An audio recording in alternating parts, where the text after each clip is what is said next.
Pro गोविंदाच्या तिसऱ्या सीझनला जे आहे ती सुरुवात झालेली आहे। वरळीतील NSCI डोम येथे जो आहे तो तिसरा सीझन पार पडत आहे। या संदर्भात अधिकचं बोलण्यासाठी आपल्यासोबत स्वतः पूर्वेश सरनाईक सर आहेत, जे स्वतः प्रो गोविंदाचे अध्यक्ष आहेत। काय सांगाल, तिसरा सीझन सुरुवात झालेली आहे, काय पहिली प्रतिक्रिया?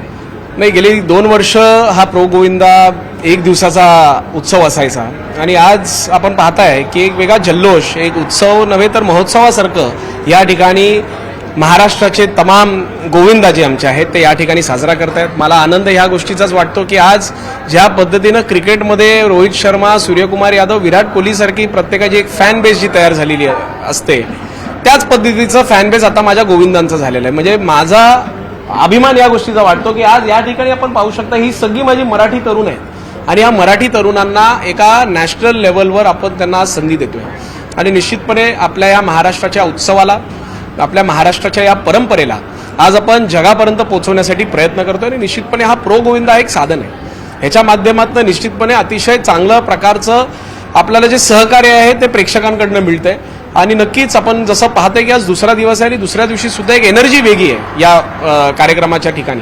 तर असंच आपल्याला पुढे जाऊन आपल्या दहीहंडीला एक वेगळ्या उंचीवर नेण्यासाठी मी प्रयत्न करतोय।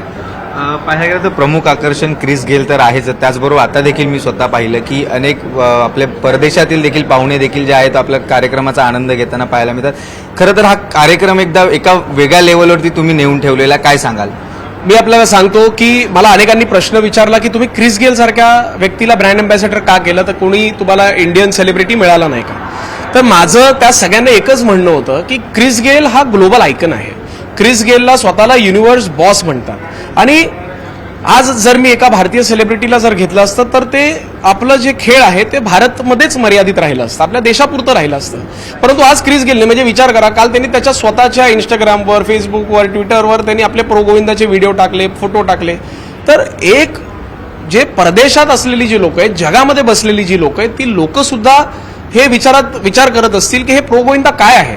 आणि नक्कीच अशा व्यक्तीला ह्यासाठी घेण्यामागचा उद्देश होता की आपल्याला आपली ही जी दहीहंडी आहे, आपला हा जो प्रो गोविंदाचा उत्सव आहे तो आपल्याला लोकांपर्यंत, जगापर्यंत पोहोचवण्यासाठी आपण आज या ठिकाणी क्रिस गेलला घेतलेला आहे। दुसरा विषय आपण विचारलं की या ठिकाणी जे परदेशावरनं जे पाहुणे आलेले आहेत, ही जी मंडळी आहे ही जगातली सर्वाधिक स्ट्रॉंग असलेली जी ह्युमन पिरामिड्सची टीम आहे, त्या टीमचं नाव आहे कॅसलर्स दे विलाफ्रांका।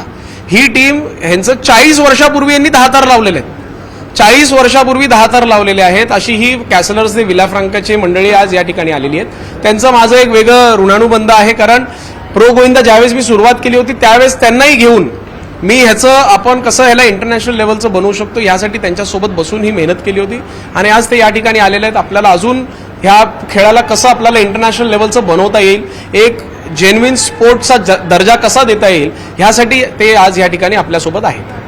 पण पाहायला गेलं तर एक हा कार्यक्रम जो आहे तो प्रो गोविंदाचा तुम्ही एक वेगळ्या उंचीवरती नेऊन ठेवलेला आहे आणि खरं तर पाहायला गेलं तर जे प्लेयर्स आहेत, जे गोविंदा पथक जे थर उभारतात, यांचा देखील पुढे कशा प्रकारे प्रोत्साहन किंवा काय तुम्ही मिळवून देणार आहात, जे अनेकदा आपण पाहिलं गेलं?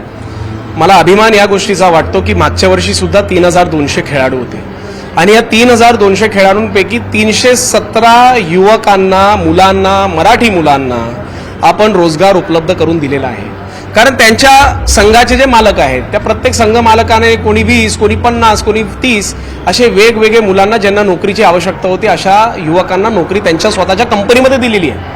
प्रो गोविंदा हे काय फक्त आपण इथे एंटरटेनमेंटसाठी करत नाहीये, परंतु आपल्या मराठी युवकाला रोजगार कसा उपलब्ध होईल यासाठी आपण प्रयत्न करतोय।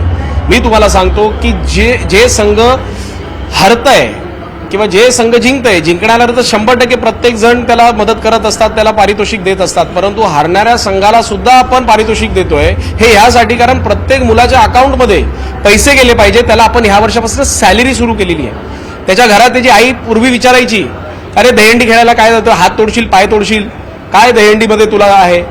पण आज त्याच मुलाची आई तिला काय म्हणते की आज बाबा तू प्रो गोविंदाला जा, कप घरी घेऊन ये आणि तुझ्या अकाउंटमध्ये पैसे बाबा घेऊन ये। हे प्रो गोविंदाचं शेवटी एक वेगळं उंचीचं आज हे झालेलं आहे। आज मी पाहतोय ना, काही मुलांसोबत म्हणजे फोटो काढतायत, सेल्फी काढतायत, ह्यापेक्षा मोठं यश नाही होऊ शकत हो।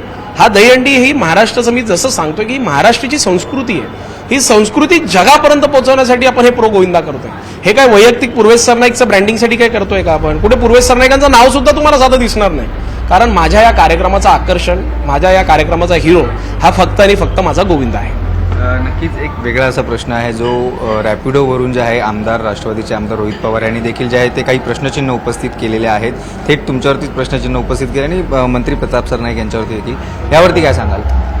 मी सर्वप्रथम रोहित दादांचं मनापासून आभार व्यक्त करतो, कारण माझ्या कार्यक्रमाला त्यांनी खूप चांगली प्रसिद्धी काल दिलेली आहे. मला रोहित दादांनी एवढंच सांगायचं की तुम्ही सुद्धा आता एक क्रिकेटच्या लीगचं त्या ठिकाणी आयोजन केलं होतं आणि त्या क्रिकेटच्या लीगचं आयोजन करत असताना तुम्ही त्याची तयारी ही किमान 6 महिन्यापूर्वी तरी करता. माझ्या या प्रो गोविंदाची तयारी ही मागच्या वर्षी नोव्हेंबरला मी सुरू केली होती आणि फेब्रुवारीच्या महिन्यामध्ये रॅपिडो आणि आमच्यामधला जो एक करार असतो तो त्या ठिकाणी झाला होता. आम्ही एका एजन्सीला अपॉइंट करतो, जी एजन्सी स्पॉन्सर घेऊन येते. आता रोहित दादांना फक्त रॅपिडो दिसला तर त्यात माझी काही चूक नाही आहे ना. अनेक इतर स्पॉन्सर आहेत, त्यांचीही त्यांनी टीका करायला पाहिजे होती. माझं एवढंच म्हणणं आहे, खेळाला खेळाच्या ठिकाणी ठेवा, खेळामध्ये राजकारण आणू नका. मी माझ्या गोविंदांना पुढे नेण्यासाठी प्रयत्न करतोय आणि मला अभिमान आहे की मी जर आज युवा म्हणून आज जर युवकांचं नेतृत्व करतोय तर मी माझ्या युवकांना संधी देण्याचं काम करतोय. रोहित दादा, तुमच्याकडनं ही अपेक्षा नव्हती.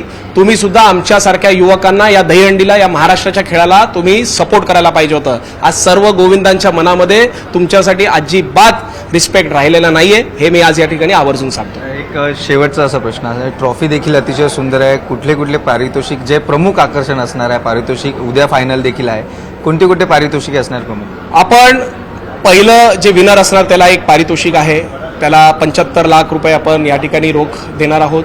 दुसऱ्या ज्या विजेते आहेत त्यांना 50 लाख, तिसऱ्याला 25 लाख आणि त्याचबरोबर जे 13 संघ जे जिंकत नाही त्या प्रत्येकाला त्याच साईजची तशीच चांगली ट्रॉफी आपण देतोय, त्याच मटेरियलची देतोय आणि प्रत्येकाला 3 लाख रुपये रोख सुद्धा आपण वेगळे देतोय. परत त्यांचं येणं जाण्याचं, खाण्यापिण्याचं सगळं खर्च जे आहे ते प्रो गोविंदा म्हणून आम्ही करतोय. आपली एकच इच्छा आहे की आपल्या या गोविंदांना एक वेगळी आज म्हणजे आज ते ग्राउंडवर जिथे प्रॅक्टिस करतात तिथे सुद्धा त्यांना जी सर्व्हिस मिळत नाही त्यापेक्षा चांगली सर्व्हिस त्यांना इथे मिळते. आपण हे कोणासाठी करतोय? माझ्या मराठी मुलाला एक अभिमान वाटला पाहिजे की मी अशा लीगसाठी खेळतो ज्या ठिकाणी मराठी माणसाला मान सन्मान मिळतो. आणि नक्कीच या प्रो गोविंदाच्या माध्यमातून मला तरी असं वाटतं की मी सर्व त्यांच्या ज्या इच्छा, आकांक्षा, अपेक्षा आहेत ते पूर्ण केलेले आहेत. नक्कीच. तर हे होते अध्यक्ष पूर्वेश सरनाईक यांनी देखील नुसतं मनोरा रचना नाहीत तर जे आहे गोविंदानंतर गोविंदा जे थर रचतात त्यांना देखील जे आहे ती रोजगाराची संधी मिळवून देणार असे देखील जे आहे ते सांगण्यात आलेलं आहे. व्हिडिओ जर्नलिस्ट रमेश भटसह श्रीकृष्ण औटी, न्यूज 18 लोकमत, मुंबई.